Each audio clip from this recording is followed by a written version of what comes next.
They told me to tend the garden and secure the locks, as if I were a caretaker they trusted, but never considered for the journey. "You're too old for long trips, Nana," they said, before speeding off in their sleek gray SUV, joking about Mediterranean shores and fresh olives.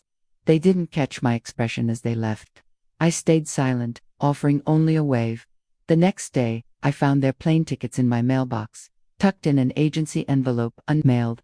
I studied them for a minute, as if they belonged to strangers. Departure in 3 days. Santorini, 2 adults, 2 kids, seats side by side. My name was absent, as expected. I brought them inside, set them on the counter, and brewed coffee. At my age, when something stings deep, you make coffee and wait for the shaking to ease. But it didn't. My hands trembled as I flipped through my old contact book, found the travel agency's number, and dialed. "I'd like to cancel these," I said. The agent sounded startled. "May I ask why?" she said. "Just cancel them," I replied. A pause, then a cautious, "Yes, ma'am."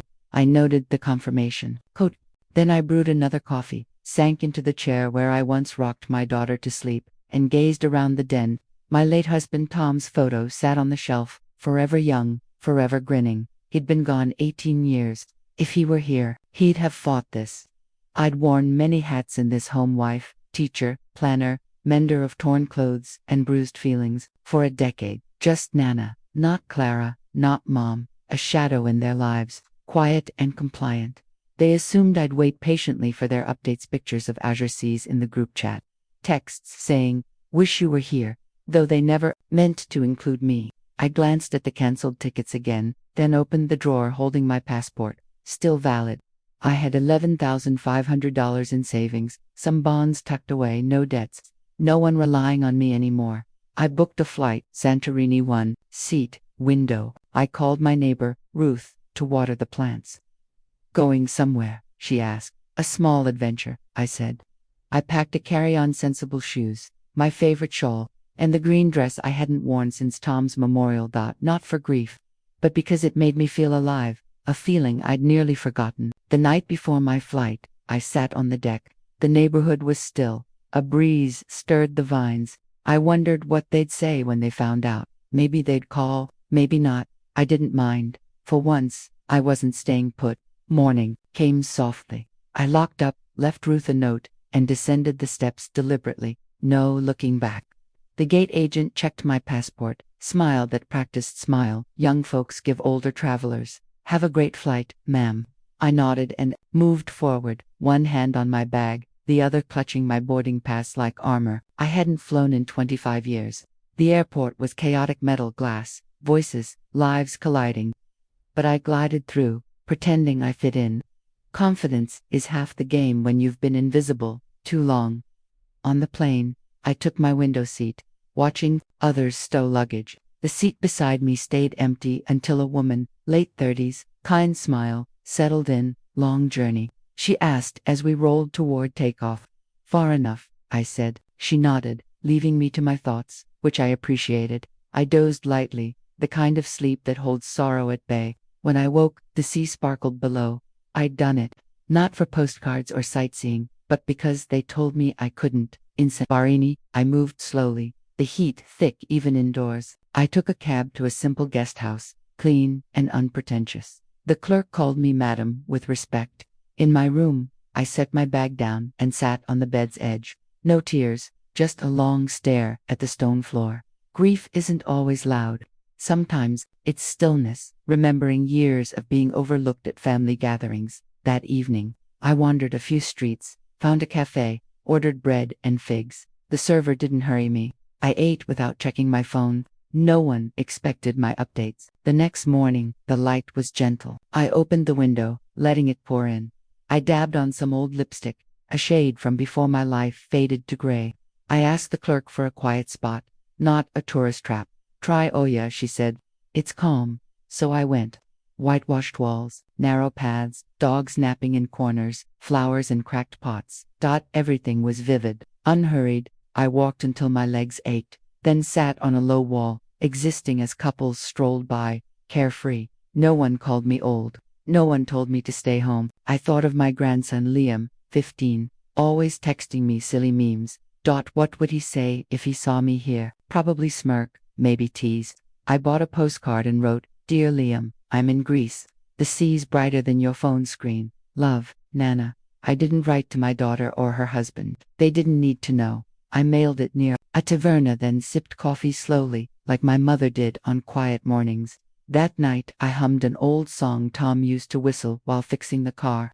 I wasn't brave or young, but I was where I chose to be. That mattered. Life doesn't ask your plans before throwing you a curve. It happened at breakfast, 2 days later. I was at a corner table, spreading jam on toast with unnecessary care.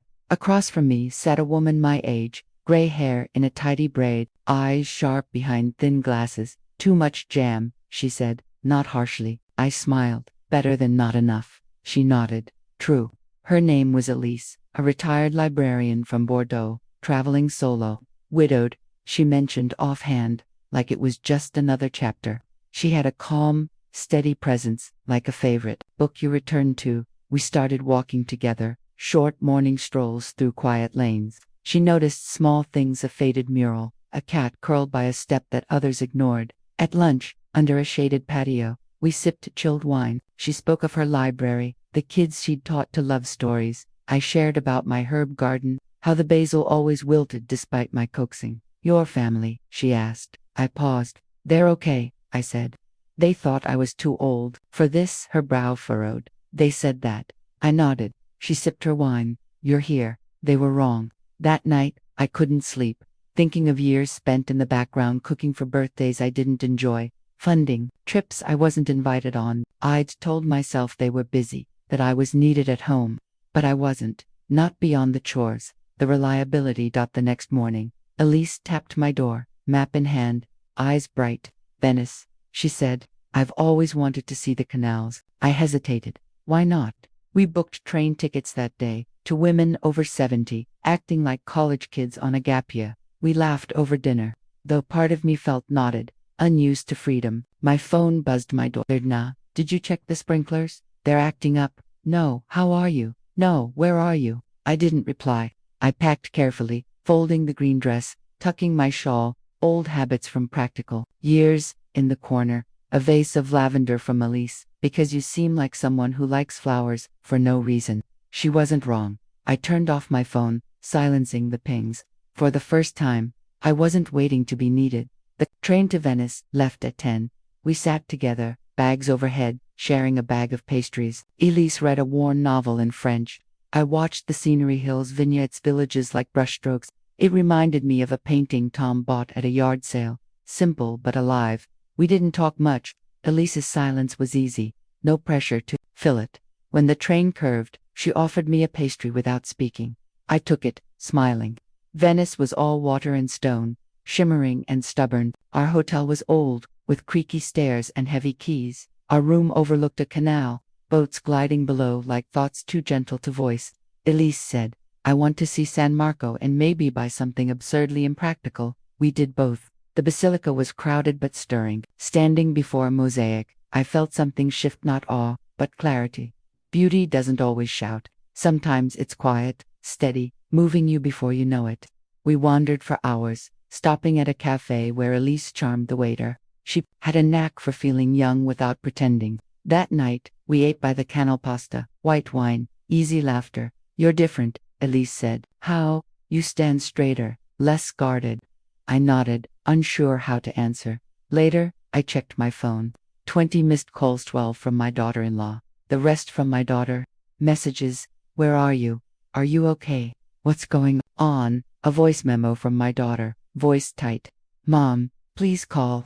The kids are worried." I felt nothing at first, neither anger nor guilt, just distance. The next day, Elise slept late. I roamed alone, finding a shop with silk scarves and small rings. Tried some, bought none. Later, we took a gondola, gliding past crumbling walls. "This," I said, not meaning the view. Elise nodded. Another message from my daughter. "Mom, did you cancel our trip on purpose? We got to the airport and please, just call." I turned the phone off. That night, Elise said, "Where next?" I thought for a moment. "Lisbon," I said. "I want to hear Fado." She grinned. "Let's go." Lisbon felt like a warm embrace, slightly worn but full of soul. The streets glistened from rain, the air humming with quiet resilience. Our guest house had blue tiles and a balcony, overlooking a plaza where kids played soccer. I stood there that first evening, watching the light fade, hearing soft Portuguese voices like a melody. Elise felt, under the weather-sore throat, tired bones. Go explore, she said. I didn't. I brought her soup, read from a novel we'd found in Venice. She dozed off, her face calm. It reminded me of Tom in his final days, the small acts of care that matter most. I realized I'd spent my life tending to others, my daughter, grandkids, Tom, even the cat. But this, with Elise, felt chosen, not owed.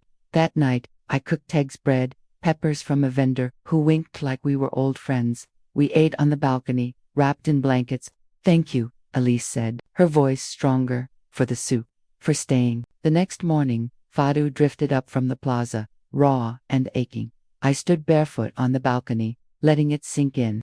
We walked later, Elise still slow, passing a church with open doors, candles flickering inside. I didn't enter, just watched. A man light one, his hand steady.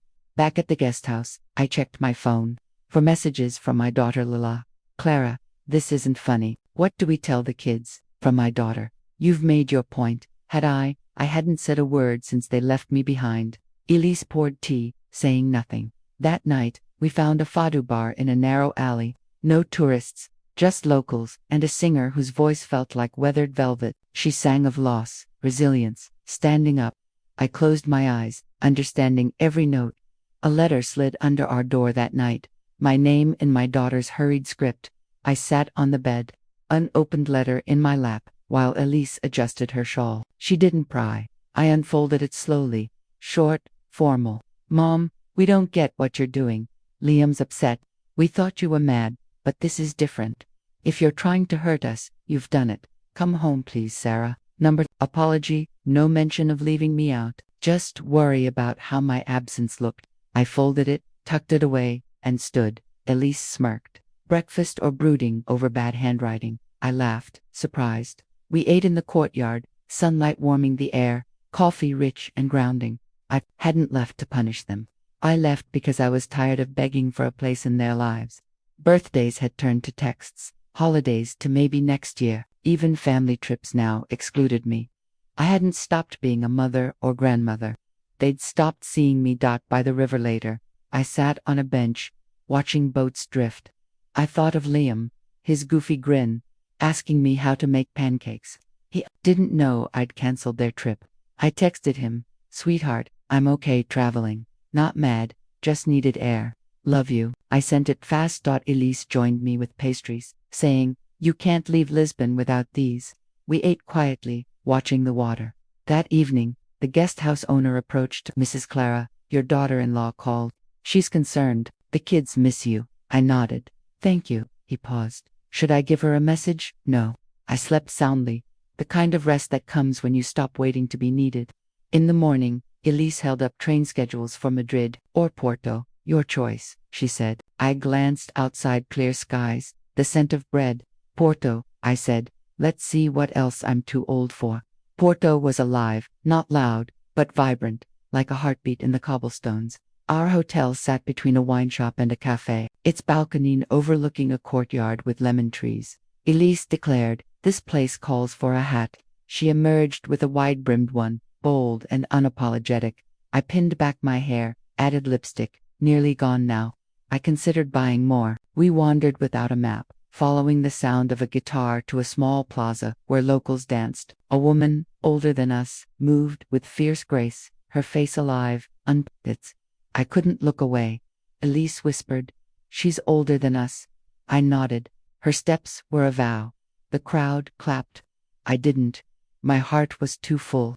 The next day, we toured a cathedral, its walls etched with stories. I thought of my own years of quiet duty, swallowing hurt to keep peace. No one called me frail or offered an arm. I didn't feel frail. At a cafe, Elise read news on her phone while I watched. A family passed, 2 parents, 2 teens. The mother's walk was like my daughter-in-law's, and my chest tightened, not with pain, but something unnamed. It faded. Back at the hotel, a message from Liam. "Nana, where are you now? That Lisbon pic was cool. My art teacher loved it. Can I call you?" I hadn't sent a photo. Elise had. It was me on the balcony, gazing out, unguarded. I replied, Porto now. It's alive and loud. I'll call tomorrow. That night, I lay awake, thinking of times I'd stayed behind, saying, go on, I'm fine, when I wasn't. The trips I paid for but wasn't invited to. Now, in Porto, in a linen dress bought from a vendor who called me brave woman, I let distant music lull me to sleep. The calls started again. Sarah, my daughter, 22 in a day. I didn't answer. I wasn't angry, just done asking to be seen. Elise wore her hat, flowing skirt. Market today, she said. I'm bargaining. We walked, my shoes scuffing stones, the sun warm on my neck. The market was raw, vibrant vendors shouting, kids running, women laughing. I bought a blue scarf, bold as the river. While Elise haggled over fruit, I sipped lemonade under an awning and checked my phone. Habit, maybe. A voice memo from Liam. Voice soft. Nana, I miss you. Mom and Dad are stressed. They think you're proving something. I think you're just done being ignored. I'd be, too. Hope you're okay. Call me, even for a second. I listened thrice, his words cracking something open. I called him from the hotel. Nana, he said, voice shaky. I heard a door shut, then quiet. I thought you went full rebel. Not rebel, I said. Just finding what I misplaced. What? Me? He paused. I get it. More than Mom and Dad. We talked 10 minutes school. His sketches, a girl he liked. Coming home soon, he asked. Not sure, I said. Can I see you? Always. We hung up. I felt lighter, not fixed, but honest. Elise returned with a bag of oranges.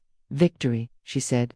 We ate on the balcony, sky glowing pink. They're starting to see, I said. Who? My family. She nodded. Good. I didn't sleep much, not from unease, but a shift, solid, like finding ground after floating.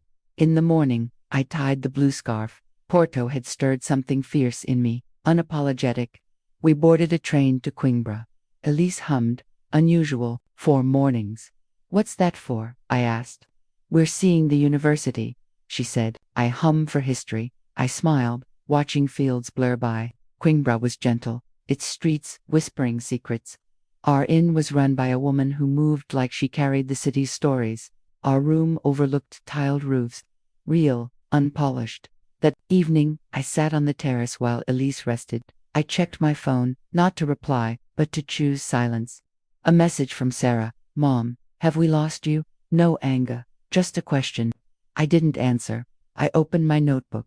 Bought in Lisbon, blank until now. Things I've kept quiet, I wrote. I wasn't always wary, just tired of being unseen. Your old-fashioned jabs silenced me. I remember you at 6, giving me a pebble you called a gem, the last gift just for me. I miss being Clara. No tears, just words. Morning came, and we climbed to the university. My joints ached, but I pressed on, not to prove, but to see. The library's carved shelves held centuries. I wondered how many stood here, awed by time's patience. Elise snapped a photo of me by a fountain, light and shadow framing my face. You look like you've reclaimed something, she said. I have, I replied. I was never just the one who stayed. That night, Liam messaged, Nana, Dad's realizing something's shifted. He's scared. You're not mad, just done. I said, that's okay. More than okay, I replied, sending Elise's photo me steady, the university behind. No words, just the image. He sent a heart, enough. I lay back, ceiling fan spinning slowly, and planned the coast with Elise. We took a bus to Lagos. Elise said Sierra sharpened her mind. I think she liked how it mussed her hair, made her feel untamed. The ride was bumpy, but I didn't care. The landscape opened hills to cliffs to wide blue sea. Our guest house smelled of salt and pine. From the balcony, we saw boats bob at dusk, nets heavy with the day's catch.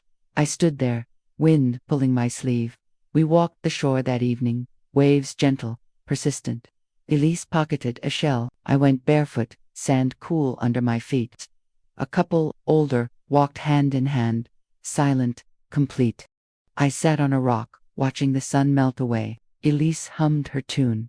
My phone buzzed. Sarah again. Please, just let us hear you. I recorded a memo, unscripted. Sarah, I'm not angry, but I'm different. I waited to be seen, needed. I was, sometimes, but mostly your backdrop. I'm not here to guilt you. I love you, always will. But I'm not returning to that role. If you want me, it's as Clara, whole. Good night, I sent it, the sea murmured. Elise looked up from her book. You sent it. I nodded. How do you feel? Like I finally spoke. I dreamt of a corridor, doors lining it, my fingers grazing handles. They opened behind me, one by one. I didn't turn back. Morning brought no reply from Sarah, but Liam sent a drawing me on the shore, scarf flying, caption, she remembered who she was. I grinned. Dancing tonight, I told Elise. She blinked. Dancing, yes. The bar was too young, too loud, a warehouse pulsing with bass and sweat. Elise wore her hat. I tied the blue scarf in my hair. My dress was plain but mine. We didn't fit, but belonging hadn't served me. We took a table. The beat crept into my bones. Dancers moved, young, old, careless. A man, 60s, spun a woman my age, both laughing. I stood. I'm going.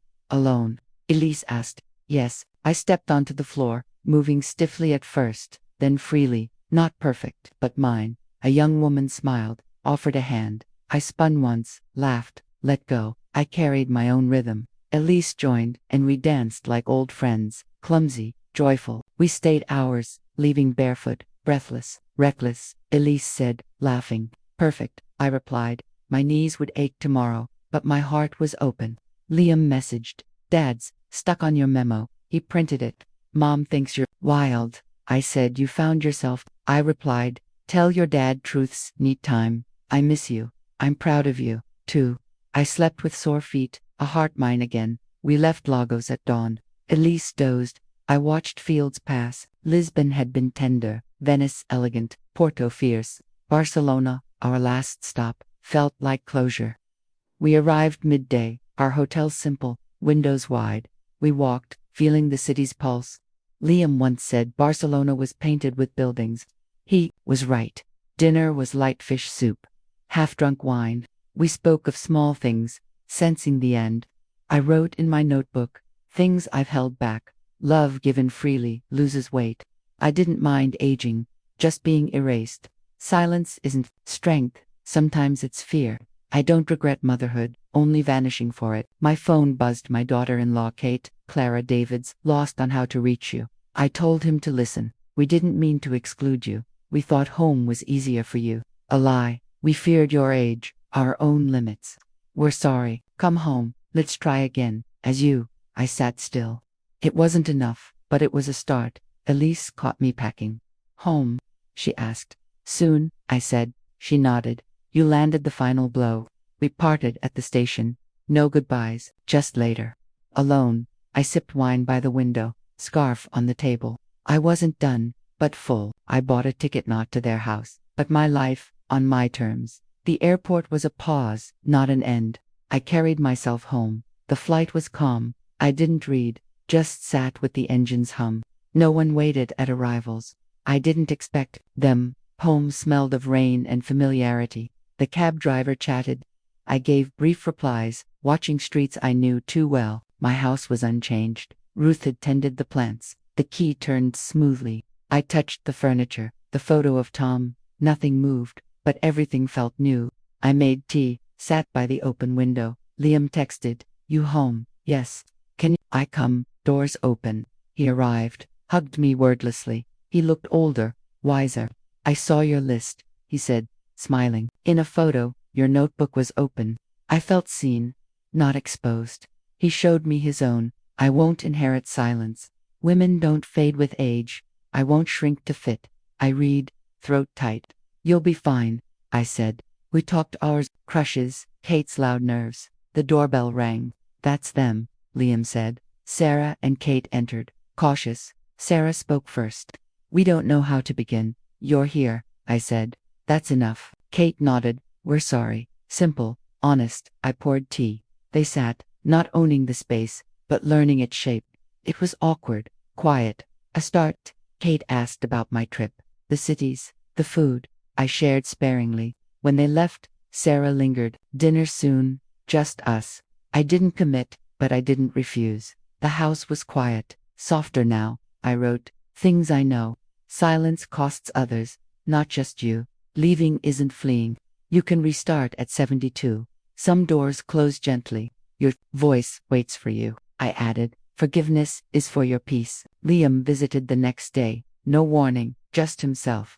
I'm applying to Berlin, he said. It's far, but I need it. Go, I said. He grinned. Knew you'd get it. We made soup, laughed about Elise, dancing until we dropped. You're epic, he said. No, just me, I replied. He gave me a drawing me by the sea, arms wide. Caption, she changed, and that was everything. I placed it by Tom's photo. A letter came from Sarah, blue ink. Thank you for the tea, the silence. I see you now. Let's build something new. I didn't reply yet. Some silences are meant to hold space. I didn't rush to dinner. I lived, cooked, walked, tended plants for me. Elise sent a postcard from Nice. They think I'm a rich widow. Let them sketch of us dancing, my scarf bright. I framed it. I called Sarah. Sunday, 6 o'clock. I'll bring pie. She sounded relieved. At their house. Kate let me in. No rush to hug. The rooms felt new. Art shifted. Air changed. Liam whispered, I made dessert. Don't tell if it's bad. Dinner was stiff but honest. Sarah asked about my trip. I shared enough. She read my notebook, saw my unsaid truths. It hurt, she said. Good, I replied. It means you heard. Kate nodded. We're learning. Liam read his list. Nana showed me disappearing is death. Women don't owe silence. Love doesn't mean shrinking. No one spoke. Kate cleared plates. Sarah poured tea. I watched, hands still. When I left, Sarah walked me out. It'll take time, she said. I have time, I answered. I handed her the canceled tickets. I kept them, not for spite, for truth. She nodded, pocketing them. We stood close, not hugging, but near enough for hope. At home, I studied, my face in the mirror, older, wiser, lined with paths, not cracks. I wrote, things I won't apologize for, wanting more, saying no, leaving, returning loud. I was never too old, just unasked. Now I go. I closed the notebook, ready for what's next. Thank you to everyone who inspired this story, those who've reclaimed their voices, and those still finding them. Your journeys fuel this tale. To my team, your support made this possible. And to you, the viewers who stayed until the end, thank you. If you loved this, please subscribe and hit the notification bell to join me on the next adventure.